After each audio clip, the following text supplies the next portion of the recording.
Okay, everyone, it's time for Tools and tea time. with Tim and Rob on Tuesdays. Okay, Here's to you. I think we're ready. I think we're ready. So I'm going to hand this over to Tim, and he's going to set us up for what we're going to do today.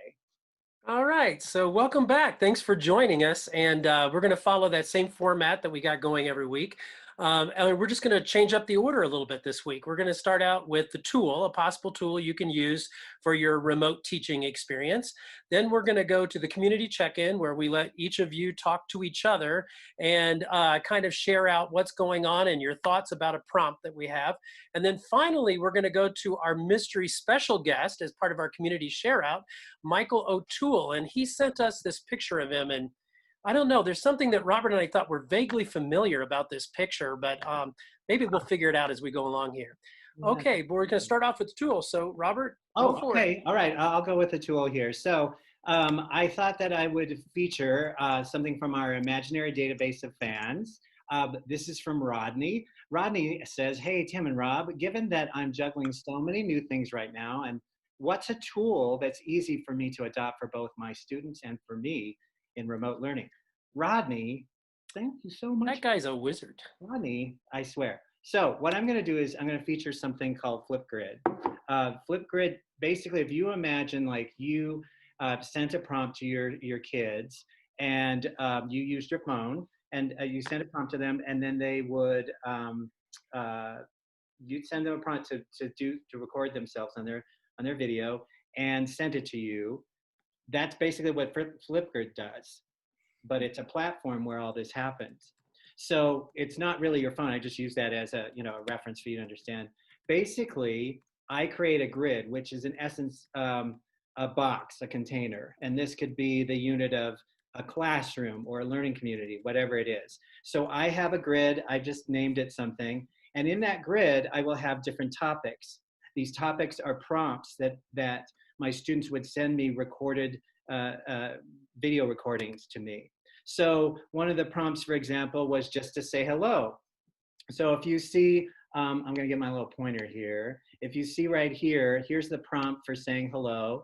And then over here is my response. So they'd start to stack on top of each other as your students respond to that prompt, which is just to say hello and give yourself an introduction. So I would send my, I'm going to get rid of my arrow there. I'm going to advance my slides if I can. It's stuck on the arrow.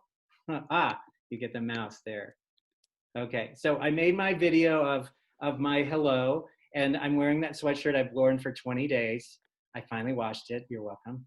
And I have the option to put emoticons on there or images, and I can write text, as you can see over here, and then I can make a little selfie of me as sort of a title page.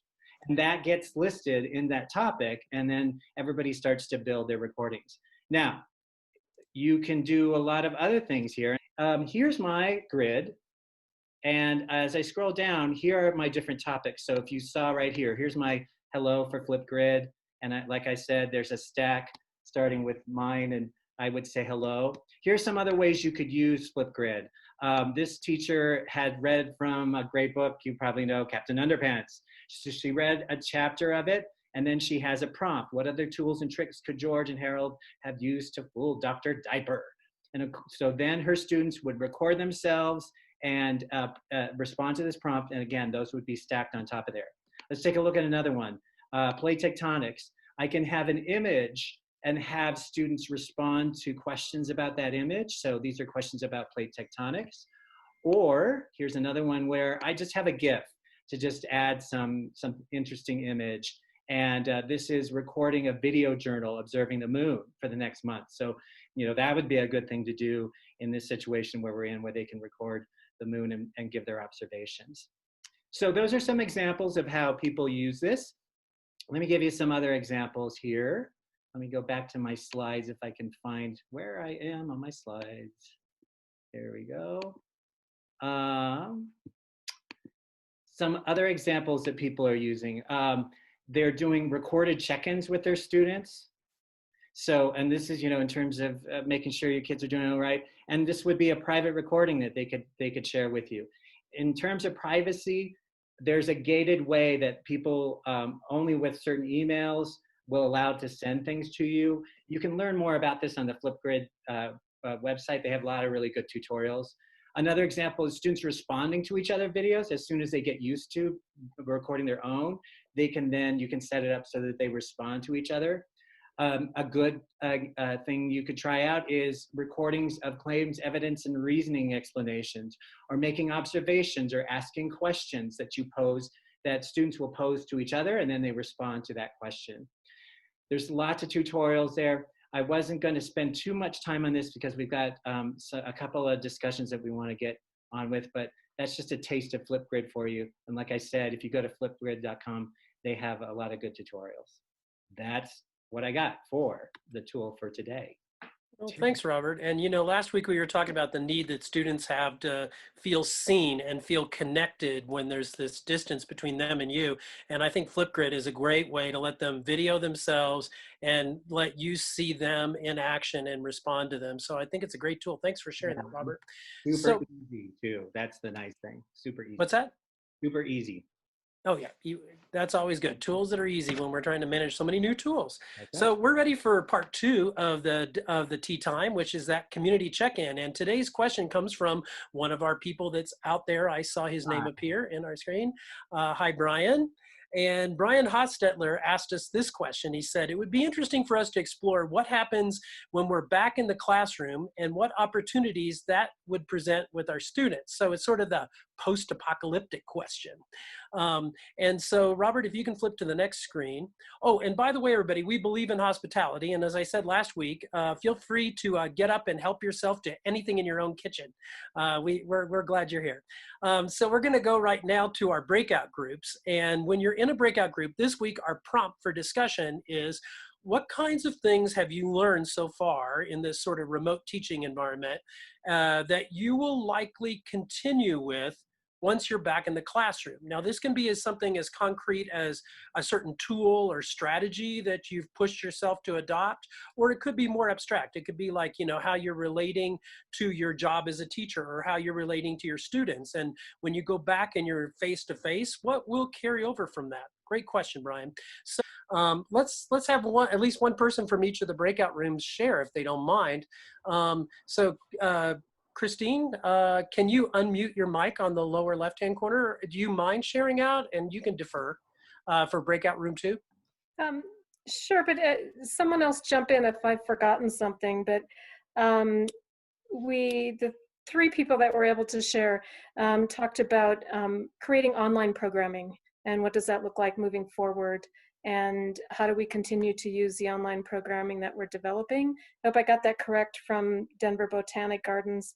And then also out of Denver Public, Renee shared that they had some extra bond money, so they were able to go out and purchase 1 Chromebook per family. But not all districts have that capability. So what are we doing moving forward to provide tech equity? And I quickly shared that I've talked to some ed tech coaches and coordinators across the state, and what's coming back to them from their teachers in the classroom is a analysis, I guess, and an observation of what are we actually providing our students in their learning journey, and are we providing opportunities for them to learn what they need to learn that are meeting the learning objectives? Are we truly providing and giving them opportunities to learn? So kind of a review of even what they've been providing in the classroom during the year. Is it effective? Did I miss anything, team? Anybody want to jump in, unmute, and add to what she said? Or I think you must have done a great job, Christine. I don't hear anybody jumping in. Thank you so much for being that person to share. Why don't we have Martina from Group 1 share real quickly, 1 or 2 things that you heard in your group. If you don't mind, Martina, you can unmute yourself in the lower left-hand corner. No, I'm happy to share. I also wasn't able to say anything, but that's fine because I'm not a teacher. So I was happily listening to the suggestions and all the stuff that others were saying. So in our group, I heard that everyone kind of was improving in their Zoom skills and finding out how to use them and that's evolving, and they were speaking about taking polls and even further, and then doing something like Teams. I don't know, this is probably also a Zoom feature that I don't know. And then we had the ideas that we also get in touch in this situation now with new stakeholders. So in the past, it seemed like it were more the students and maybe district, but now it's also parents. So that's really interesting as a process to see. And then we also shared that we noticed with our own kids, with our own children, that there is, on the one hand, the stress to figure out how this virtual learning is going, but on the other hand, also see how they build confidence with kind of creating their own schedule, and that's really nice to see. Let me know if I missed anything, group one. Yeah, it'll be interesting to see what students transfer. If some of that, like taking responsibility for their own learning, it'll be interesting to see. And I like the idea of stakeholders. We're hoping that this forum allows you to talk to people that you never would have normally talked to, and that some of that might persist when we go back. So we're going to move on to like stage 3. I really appreciate you sharing out, Martina. And I apologize, everyone. Next week, we will have breakout groups of 3 so that you all get to talk. Again, my apology. So you want to advance the slides, Robert, when you're ready? So, I think part of why we wanted to ask this question is, I mean, this is a big experiment that we're in the midst of right now, right? We're making decisions very fast. We're trying things out. And so to have that sort of, as Douglas said last time from DPS, to have that sense of growth mindset and what opportunities are there, I think this is a conversation we want to have ongoing, because we are experimenting. This tea time is an experiment, but we're starting to see that there's a lot of value in sharing with one another. There's some comments in the chat. Martina, what they were talking about was Microsoft Teams, Microsoft, software, and Brian has got a link to some of the software there. All right, well, without further ado, we have our lovely guest. Oh, Michael, I think when you had kids, it changed your look. It's just really the same guy. Yeah. So I'm going to pass the mic over to you. Mike is going to share what St. Vrain is doing, and for the last of our remaining time. So Mike, take it away. Hey everybody, my name is Mike OToole. I'm the district science lead at St. Vrain Valley Schools.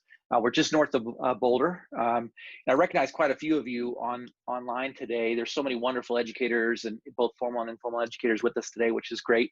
I had the Brad Pitt photo because we had heard that, hey, this is going to happen. And I had a science teacher meeting. We had about 30 teachers there.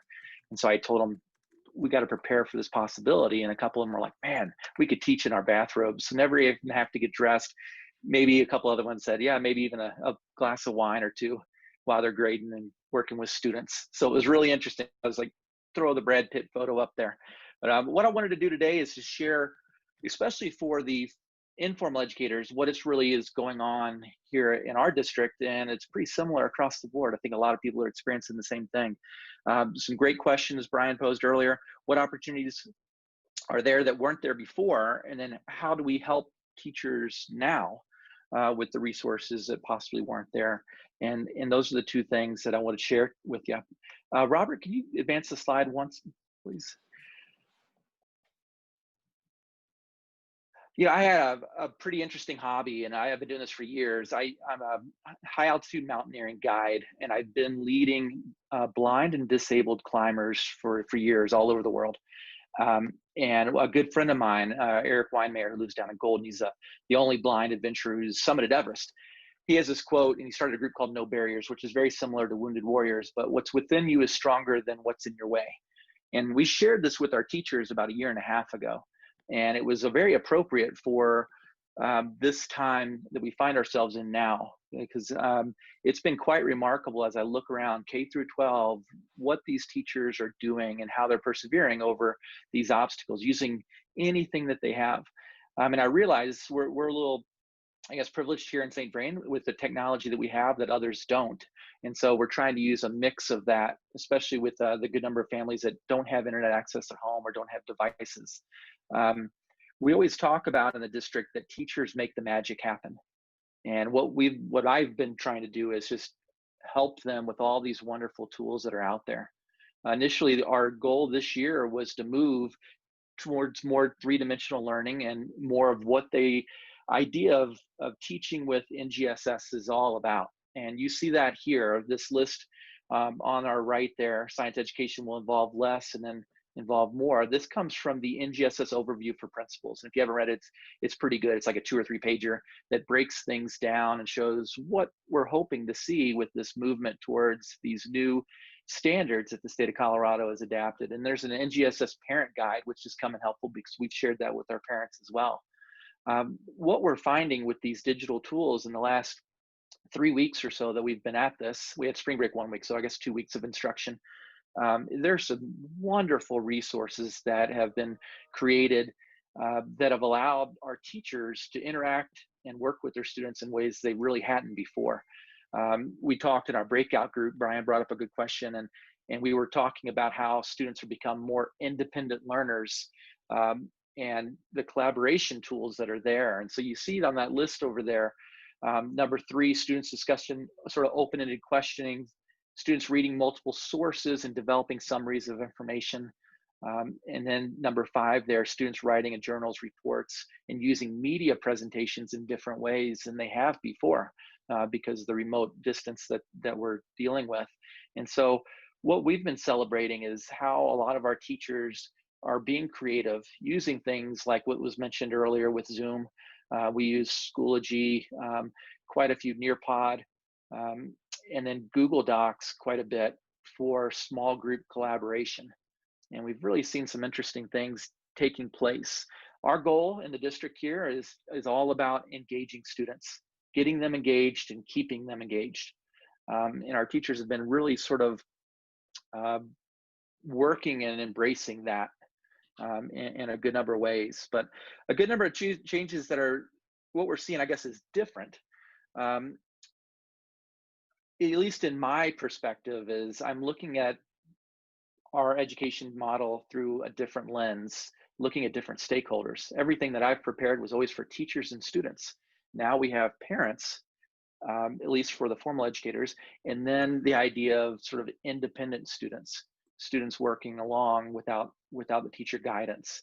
And I think that's the one thing that I've been really impressed with a lot of the curation of materials that I've seen. They allow for a lot of these pieces to take place. One of the resources that I hope all of you get a chance to take a look at very, very near here, we're putting the finishing touches on it, is the Colorado Science Education Network. Has a whole collaborative of both formal and informal educators coming together to build resources. My particular group is looking at high school resources, which I think is one of the more difficult ones for the remote aspect of how we engage high school students and how we do that. But that's coming online here soon, and hopefully Robert and Tim will share those links with everybody, because I think it's just a wonderful collection of materials. Both Robert and Tim are really involved. Quite a few people on this call are, in fact.